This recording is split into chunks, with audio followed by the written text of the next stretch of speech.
안녕하세요. 두 아들을 둔 아빠 두손파파입니다. 어제 미국의 3대 지수는 1%대로 하락했습니다. 장 초반에는 전일 대비 상승했는데 안 좋은 재료들이 나오면서 장 후반으로 갈수록 낙폭을 키운 거죠. 어제 미국 상원에서 주가 부양책에 대한 표결이 있었는데 이게 부결되면서 시장이 무너진 것 같고요. 전에 말씀드린 대로 미국은 대선까지 이렇다 할 정책을 못 내지 않을까 싶습니다. 미국은 매주 목요일마다 주간 신규 실업수당 청구 건수를 발표하는데요. 어제는 지난주와 같은 88만 4천 명을 기록했습니다. 그래프를 보시면 코로나 이후 급증했다가 감소하는 추세인데 이게 더 감소하지 못하면서 경기 회복에 대한 불안감을 시장에 던져준 것 같고요. 또 미국의 주간 원유 재고량도 발표됐습니다. 시장에서는 120만 배럴 감소할 거라고 예상했는데 203만 배럴 증가한 걸로 나오면서 국제유가가 1%대로 하락했고 에너지 섹터도 3.5% 하락했습니다. 결국 안 좋은 재료들로 인해 투자 심리는 무너졌고 파이브 종목도 2, 3% 하락했습니다. 어제 유럽중앙은행 통화정책회의가 있었는데 추가 부양책은 없을 거라고 발표하면서 시장이 힘을 받지 못한 것 같습니다. 그리고 브렉시트 협상에 관한 소문 때문에 시장의 불안감은 계속되고 있고요. 브렉시트 관련해서는 하나금융투자의 박문환 이사님이 아주 자세하게 설명을 했거든요. 그 영상을 한번 보고 가실게요. 저는 절대로 풀어낼 수 없는 몇 가지 문제 때문에 브렉시트는 결코 성립될 수 없다는 전망을 해드렸었어요. 너무 자신 있게 말씀을 드렸는데 결국 제 전망은 보기 좋게 틀렸죠. 하지만 여전히 결코 풀어낼 수 없는 매듭은 그대로 남아 있습니다. 좀 더 자세하게 설명을 드리죠.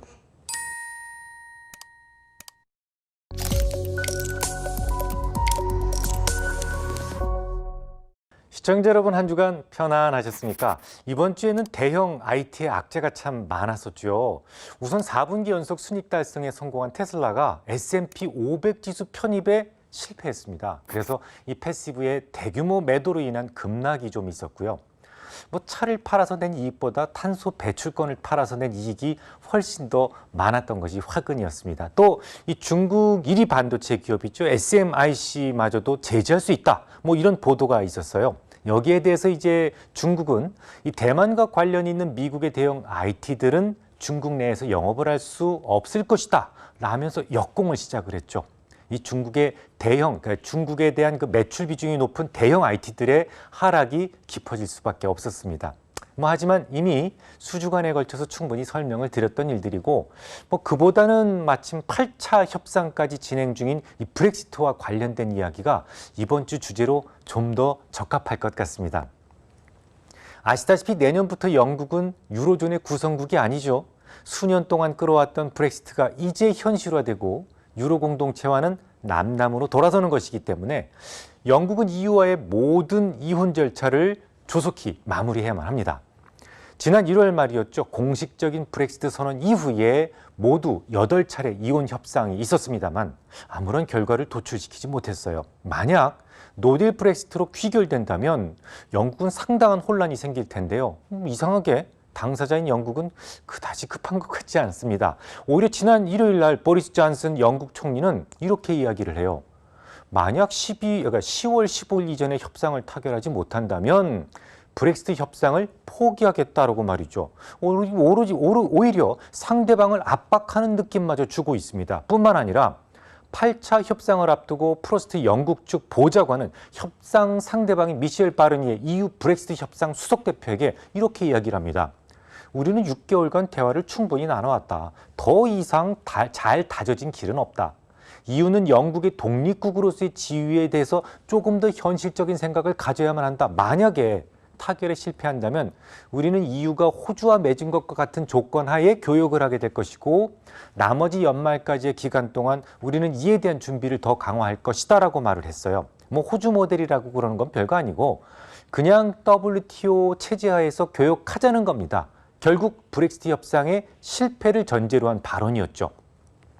더 급해야 될 영국이 왜 이렇게 고압적인 자세를 취할까요? 과연 영국은 협상을 할 의지를 가지고 있는 걸까요? 그리고 그 협상이라는 것이 왜 이렇게 진전이 안 되는 걸까요? 명목상으로는 무역, 안보, 해상, 영업범 이런 것들 때문이다라고 하지만 그게 그렇게 풀기 어려운 문제는 아닐 텐데 말이죠. 기억하실지 모르겠습니다만 처음 브렉시트에 대한 국민 투표가 영국에서 발의됐을 때 저는 절대로 풀어낼 수 없는 몇 가지 문제 때문에 브렉시트는 결코 성립될 수 없다는 전망을 해드렸었어요. 너무 자신 있게 말씀을 드렸는데 결국 제 전망은 보기 좋게 틀렸죠. 하지만 여전히 결코 풀어낼 수 없는 매듭은 그대로 남아 있습니다. 좀 더 자세하게 설명을 드리죠. 세상은 반드시 음과 양으로 갈리게 되어 있다는 말씀 드렸었죠. 막대 자석을 둘로 잘라도 다시 N극과 S극으로 나뉘는 것처럼 이 종교도 대자연의 원칙에서 예외는 아니었습니다.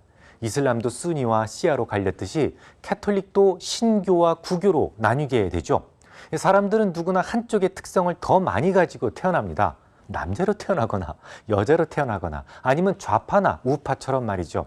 그냥 자신과 다름을 인정하면 되는데 독특하게도 자신만이 옳다는 착각 속에서 평생 살다가 죽습니다.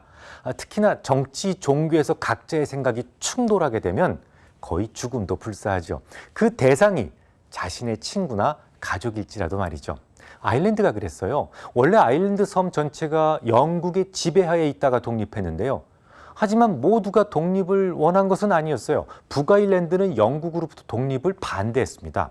워낙 영국 출신 이주민도 많았겠지만 더 큰 문제는 종교 문제였습니다.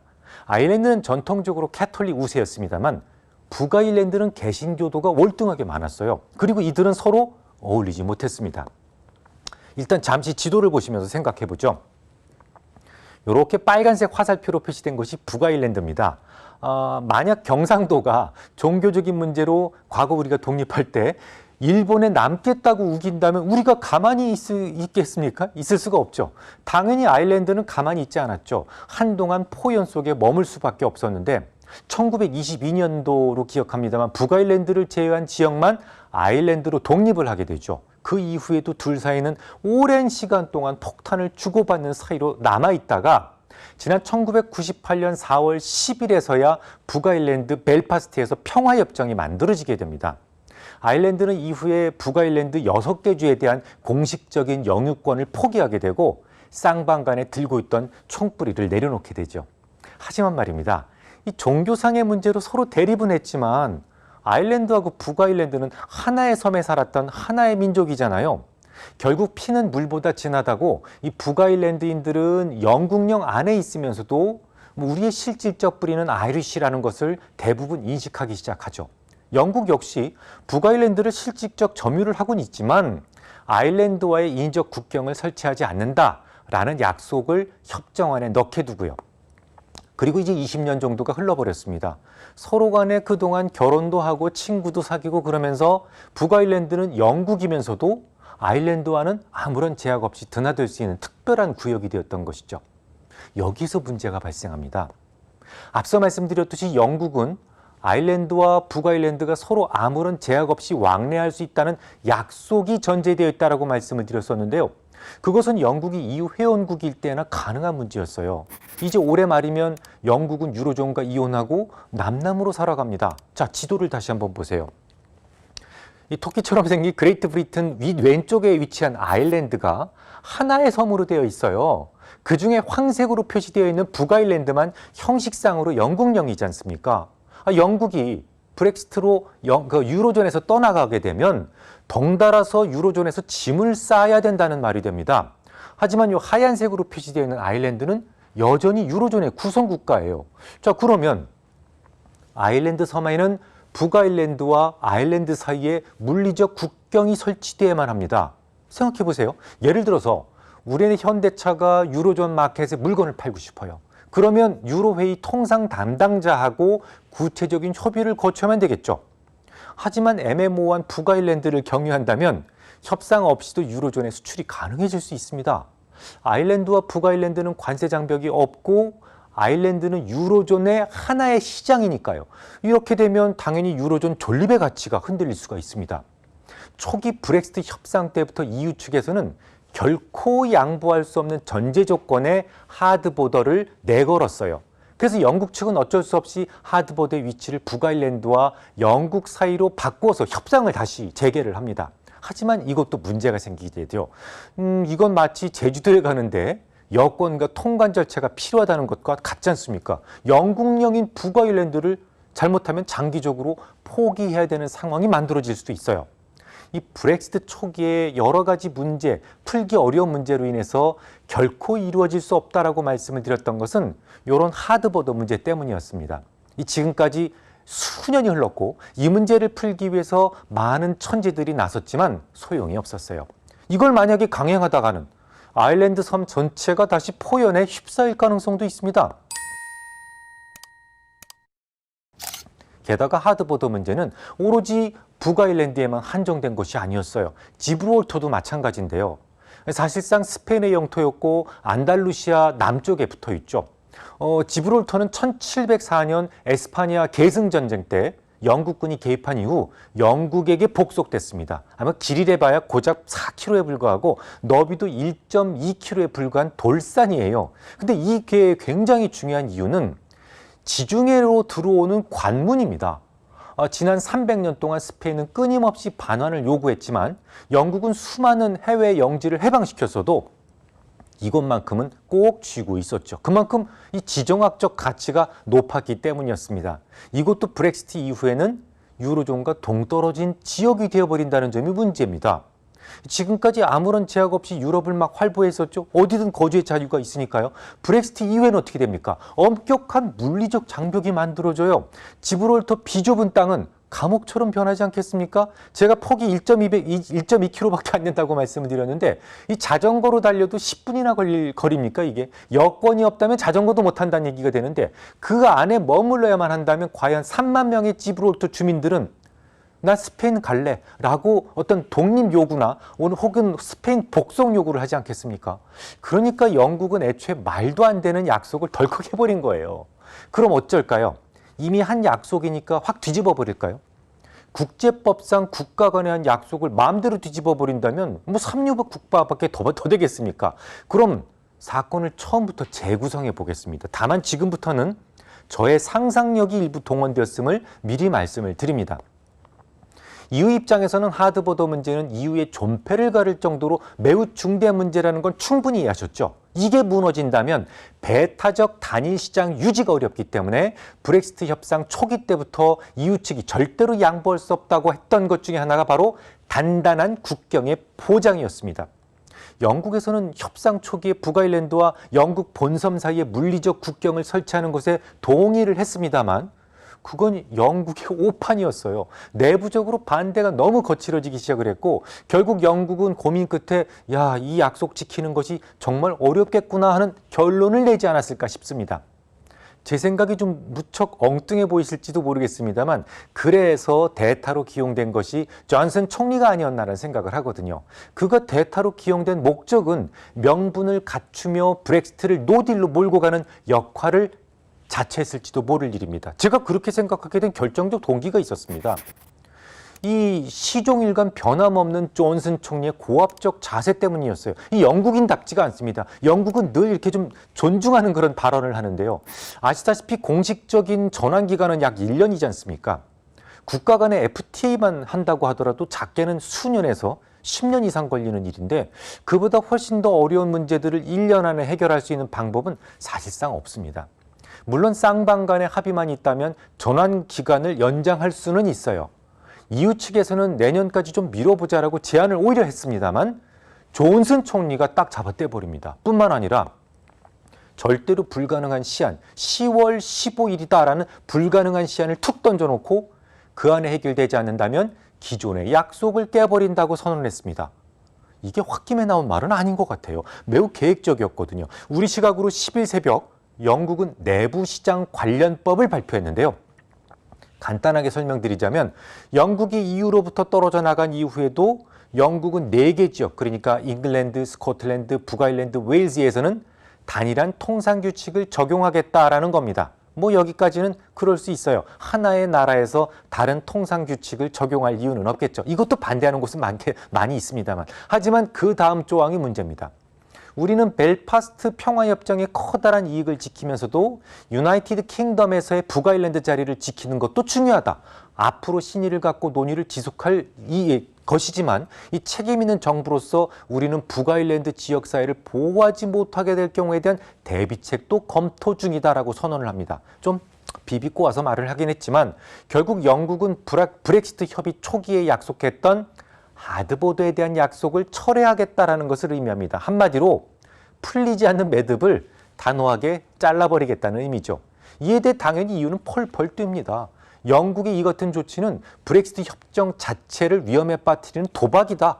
강경 대응하겠다라고 맞서게 되죠. 우르줄라 폰 데어 라이엔 EU 집행위원장은 지난해 북아일랜드 문제를 비롯해서 브렉시트 합의가 있었고 이는 반드시 준수되어야만 하는 국제법이고 또 추후 양측 간 협력의 전제 조건이고 EU 단일 시장의 통합성을 유지하는 데도 핵심적인 사안이다라고 강조를 합니다. 이 말은 하드보더가 뒤집힌다면 영국과의 더 이상의 협력은 필요하지 않다는 겁니다. 이에 대해서 존슨 총리는 사태를 진정시킬 생각을 전혀 하지 않고 오히려 곧장 맞받아치며 상대를 자극하죠. 만약에 양측 간 입장 차이가 좁혀지지 않아서 무역 협정을 포함한 미래 관계 합의에 이르지 못한다면 기존 EU 탈퇴 협정도 지키지 못할 수 있다라고 말이죠. 이 말은 뭐냐면 전환기간 종료 후에 사실 노딜 상태로 EU를 완전히 떠나게 되는 거잖아요. 그러면 분담금 지급 약속 같은 기존의 합의사항도 굳이 지킬 필요가 없다는 겁니다. 이혼 위자료도 주지 않고 먹튀할 수 있다는 완벽한 노딜을 천명한 거예요. 이런 말을 듣고도 협상 테이블에 앉고 싶지는 않을 것 같습니다. 한마디로 고의적인 노딜을 유도하고 있다는 느낌마저 들 정도죠. 자, 그럼 앞으로 어떤 일이 벌어지겠습니까? 우선 소프트 브렉시트는 물 건너간 것 같습니다. 아주 낙천적인 성격의 데이빗 융커 전 유로 의장마저도 영국이 약속을 뒤집는다면 노딜 가능성이 무척 높아진다라고 했으니까요. 그럼 하드 브렉시트를 전제한다면 어떤 일이 벌어질까요? 영국에게는 상당한 고난의 시간이 될 가능성이 높아요. 특히 영국에서 가장 큰 부분을 차지하고 있는 산업이 뭡니까? 금융산업에 미치는 그 영향은 엄청나게 클 수밖에 없습니다. 이 브렉시트 이후에는 지금까지 영내 송금이었던 것이 해외 송금이 되잖아요. 이제 더 이상 금융허브의 역할은 포기해야만 한다는 점이죠. 실제로 영국에 본사를 두고 있던 그 수많은 금융사들 중에서 상당 부분이 이미 독일의 프랑크푸르트라든지 이런 쪽으로 분산돼서 나가버렸어요. 물론 얼마 되지 않는 제조업들도 앞으로 막혀버리는 무역 장벽을 피하기 위해서 유로존 안으로 본사를 옮기는 그런 회사들도 많아졌습니다. 브렉시트 이후 영국의 자동차 회사에서 만든 차는 관세 부과 대상이 되지 않습니까? 특히나 하드 브렉시트로 귀결될 경우 영국의 미래에 미치는 여파는 상상할 수 없을 정도로 크기 때문에 앞으로 최소 몇 년 정도는 더 지나야 완전히 반영이 될 것 같습니다. 하지만 이미 수년 동안 끌고 왔던 문제이기 때문에 하드 브렉시트가 영국을 제한 글로벌 시장에는 대부분 반영이 되어 있어요.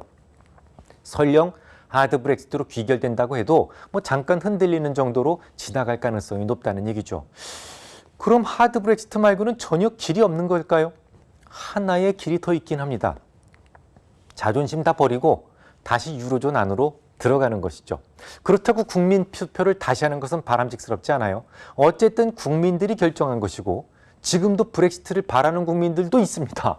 또 다른 국민 투표로 결론을 뒤집어 버리면 혼란은 더 커질 수밖에 없어요. 그보다는 브렉시트를 만든 그 멍청한 정치인이 자신의 오판을 인정하고 직접 국민들에게 고개 숙이고 설득하는 수밖에는 없어요. 그래야 부작용을 줄일 수 있습니다.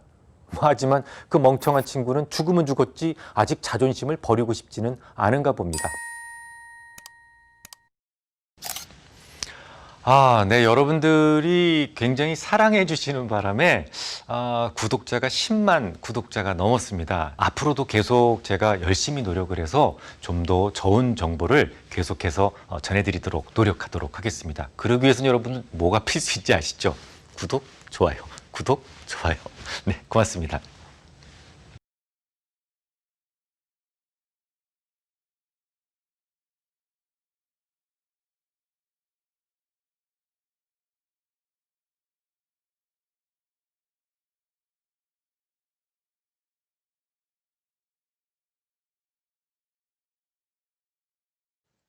오늘 한국 증시의 방향성을 맞추는 게 쉽지는 않습니다.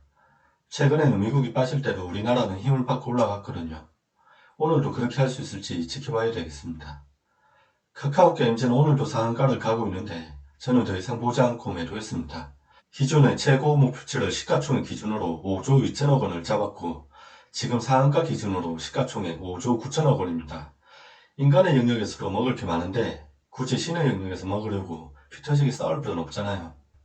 이제 우리는 다음 고무줄을 준비해야 합니다. 빅히트 엔터테인먼트가 될 텐데요. 증권사에서는 고객 등급별로 최대 3배수까지 청량이 가능하다는 거 모르시는 분들도 많은 것 같아요. 돈이 돈을 번다고 우리 같이 부자가 됩시다. 그러면 구독과 좋아요 부탁드리면서 이만 인사드리겠습니다. 감사합니다.